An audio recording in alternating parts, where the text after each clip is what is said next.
आज किशोरी जी अपनी सखीन के साथ भ्रमण करवे के काजे गई हैं। अब थोड़ी बड़ी है गई हैं, तो कीर्ति मैया अनुमति दे दें, लाली ने बाहर चलो जाए करे, कोई ऐसी दिक्कत ना। सब सखीन से कहें ध्यान रखियो, भोरी है, या कि सब आभूषण और सब सामग्री को गिन के ले जाइयो। किशोरी जी आज यमुना तट देखने की जिद करती हैं और सब सखीन के साथ यमुना तट गई हैं। यमुना जी की अविरल धारा देख करके किशोरी जी तो वहीं बैठ गई और सब सखीन से बोली, आज यहीं कछु पामेंगी, यहीं कछु भोजन करेंगी, जाओ वन में से कछु फल ले आओ, वन में से कछु पुष्प ले आओ, एक दूसरे को श्रृंगार करेंगी और यहीं फल को सेवन करेंगी। तो एक एक करके सब सखियां चली गई हैं और सब ढूंढ रही हैं, कहीं से फल तोड़ के, कहीं से पुष्प आदि तोड़ करके चयन करके लाने के लिए सब सखियां चली गई हैं। इतने में ही यमुना जी के उस पार नंद भवन है और नंद भवन से श्री ठाकुर जी खेलने के लिए आ रहे हैं यमुना तट पर। ठाकुर जी पहुंच गए। जैसे यमुना जी के तट पर पहुंचे, यमुना जी के तट पर जाकर के सामने की ओर देखा, बड़े बड़े नेत्र और माथे पर सुंदर रोरी को बिंदा लगाए करके, नील वसन पहन करके छोटी सी किशोरी जी बैठी हैं। ठाकुर जी बहुत देर तक तो मानो जैसे छिप करके आड़ में थी देखने लगे। सूर श्याम देखत ही रीझे, ठाकुर जी देखते ही किशोरी जी के मुखमंडल में ऐसे आसक्त हुए कि सब भूल गए। चक डोरी हाथ में लिए खड़े भये, गिर गई नीचे। और जो भी ठाकुर जी बड़े अदा में निकले ना, बड़े सज धज के निकले, बहुत स्वरूप साज सज्जा सब धारण करके निकले, बड़े कॉन्शियस रहे अपने स्वरूप के प्रति। लेकिन किशोरी जी को देख करके सब भूल भाल गए। ठाकुर जी किशोरी जी को देखा और देखते ही ठाकुर जी सोचने लगे, बोले अरे भैया मैं जाए के पूछूं तो सही जी कौन है, और जी कहाँ ते आई है, कहाँ इनको गांव है, कहाँ इनको नाम है, कैसे आई है पूछूं तो।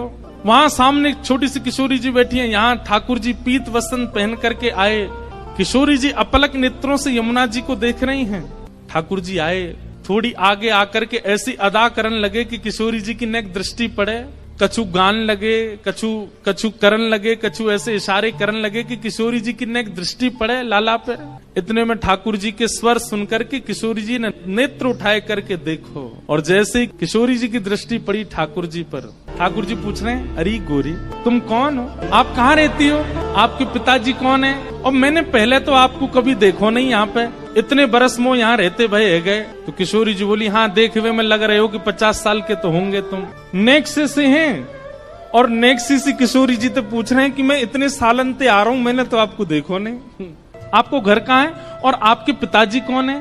किशोरी जी बोली, अरे हम वृषभानु जी की लाली हैं और बरसानो हमारो घर है, वहीं रंग महल में हम रहमे, और यहाँ हमारो खेलवे को कोई प्रयोजन नहीं है, हमारो भवन इतना बड़ा हम वहीं खेलती रहे। अरे जब ते जन्म भयो तब ते आज तक हमने तो अपनो पूरा भवन देखो ही नहीं, इतना बड़ा भवन है हमारे पिताजी को, हमें कहाँ जरूरत पड़ी यहाँ आके खेलवे की। ठाकुर जी बोले, तो फिर अपने भवन में ही खेल लो, काय को आई हो यहाँ पे, यहाँ काय को डोल रही हो, ऐसी छोटी सी हो, कोई हरण करके ले जाएगा तुम्हारो।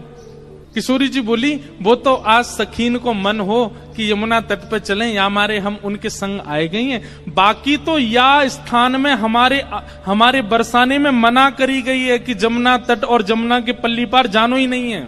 ठाकुर जी बोले, वो काय को, बोले हमारे बरसाने में ऐसो कहवे कहा कि जमुना के तट पे और जमुना के पल्ली पार एक छोरा डोले, और वह छोरा को नाम तो मैं ना लूंगी, ऐसो सुनो वह को नाम गावे तू प्रकट है जाए।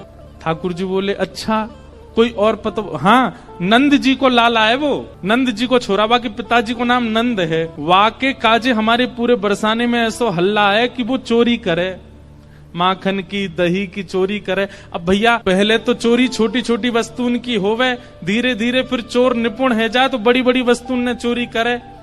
अब हमें तो ऐसा लगे नंद जी को छोरा दही और माखन की चोरी करे, कहीं हम यहाँ आ गए, हम तो बड़े घर की बेटी हैं, हमारे गले में ऐसे सुंदर सुंदर नवलखा के हार हैं, हमारे कानन में ऐसे महंगे महंगे कुंडल हैं, हमारे ऐसे ऐसे कड़ूला हैं, कहीं वाह को मन आ गया और सब हरण करके ले गए तो या हमारे, हम तो यहाँ आमे ही ना है वाह के डर के मारे। इतने में ही ठाकुर जी नीची नजर करके सुनने बोले, अच्छा किशोरी जी बोली, अच्छा तुमने देखा वो नंद जी को छोरा, तुम जानो भाई।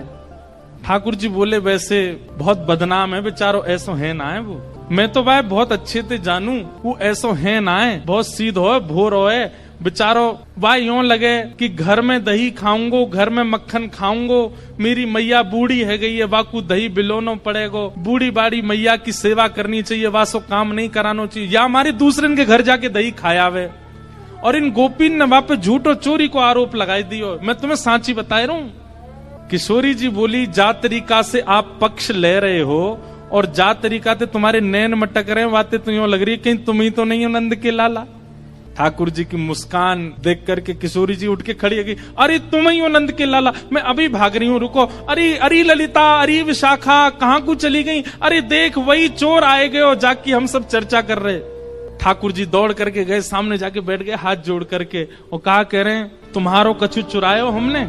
किशोरी जी बोली, अभी तक तो नहीं चुरायो, आगे की पतो नहीं है।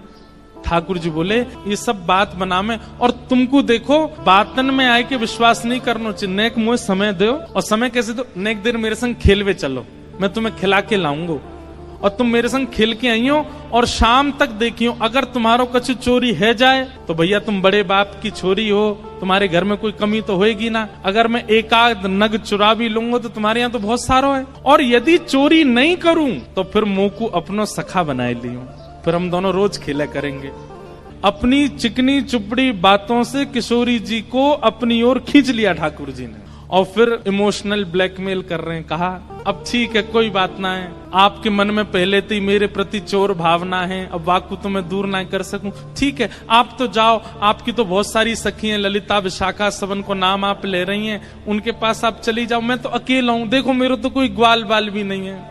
और भाई बात ऐसी है कि ग्वाल बाल सबरे आए हैं, पर ठाकुर जी सबन को सौगंध दे दे कि उनकी मैयान की बोले पीछे खड़े रही हो, मिलवे जा रहा हूं मैं, आई हूं मत वहां पे, सबरे ग्वाला खड़े छुप के, वो लाला को काम बन जाए बस, मैं तो अकेला हूं, और मेरी तो चकडोरी भी गिर गई है जमुना जी में, अकेलो ही बैठ के चलो जाऊंगा अपनी मैया के पास। किशोरी जी इतनी भोली बेचारी, ठाकुर जी पर दया आ गई उनको, अरे ना तुम अकेले ना हो, तुम अकेले बताओ कहाँ चलें खेलवे। ठाकुर जी बोले, पास में एक आम को बगीचा है, और वह बगीचा में बड़े सुंदर सुंदर आम लगे। ठाकुर जी ने मन में विचार करी, अब किशोरी जी मिली हैं तो ने अपने जैसो गुण तो दे दूं इनको, और वहां में बड़े सुंदर सुंदर आम लगे, और वो आम को बगीचा हमारे नंद राय बाबा को ही है, आप वहां चलो, बढ़िया पके पके आम तोड़ तोड़ के प्रेम से पामेंगे। हाँ किशोरी जी बोली, हाँ चलो आम पावे चलेंगे। अच्छा, इस बीच खूब बात भई है ठाकुर जी और किशोरी जी की, हाथ पकड़ के दोनों जा रहे हैं। किशोरी जी बोली, अच्छा अपनो नाम तो बताए दो। ठाकुर जी बोले, मेरो नाम है कान कुंवर।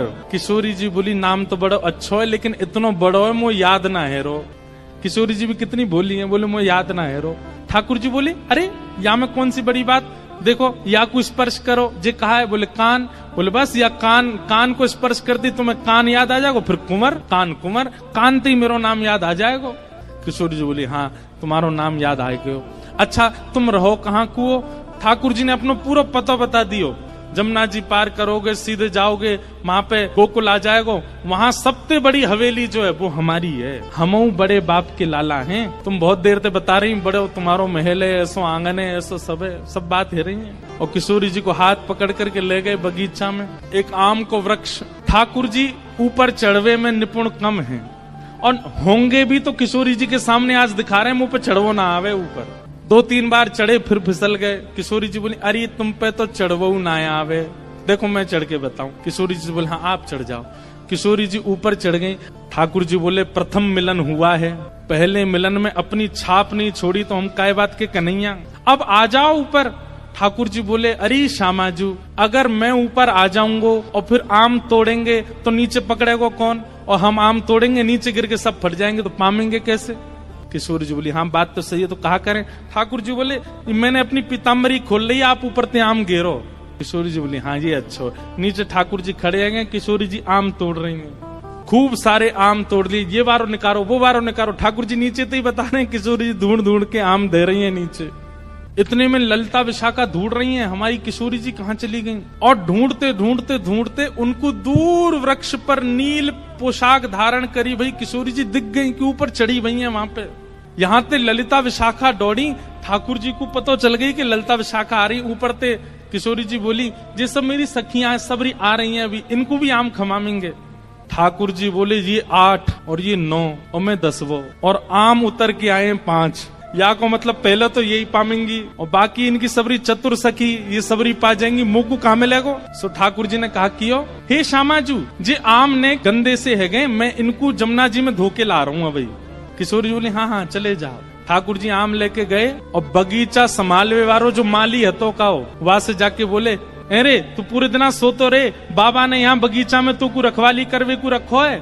अरे नाय लाला ऐसी बात ना, तेरी बाबा ते जाके शिकायत करूंगा। नाय कछु मत कहियो। देख 9 चोरनी आई है हमारे बगीचा में और सबरी आम चुरा चुरा के ले जा रही, मैं छीन के लाया हूं उनते। 8 तो नीचे उतरी आई, एक अबे ऊपर चढ़ी हुई है, जा देख ले उन्हें। इतने में ही महाराज बगीचा को मालिक आयो, आकर के जैसे ही माने जो दूर ते चिल्लाना शुरू, अरे चोर आ गए चोर आ गए। इतने में ललता विशाखा आई, जल्दी ते किशोरी जी को नहीं। किशोरी जी बोली अरे वो कान कुंवर आए रहे होगो, कान कुंवर आए रहे होगो। ललता जी बोली भागो यहाँ ते, जान बचाओ। जैसे तैसे किशोरी जी को लेकर के भागी वहां ते। ठाकुर जी प्रेम से अब आनंद में आगे बोले, हाँ अब नेक बढ़िया है ना, छाप छूट गई नेक। ये प्रथम लीला है, प्रथम मिलन है किशोरी जी और ठाकुर जी का।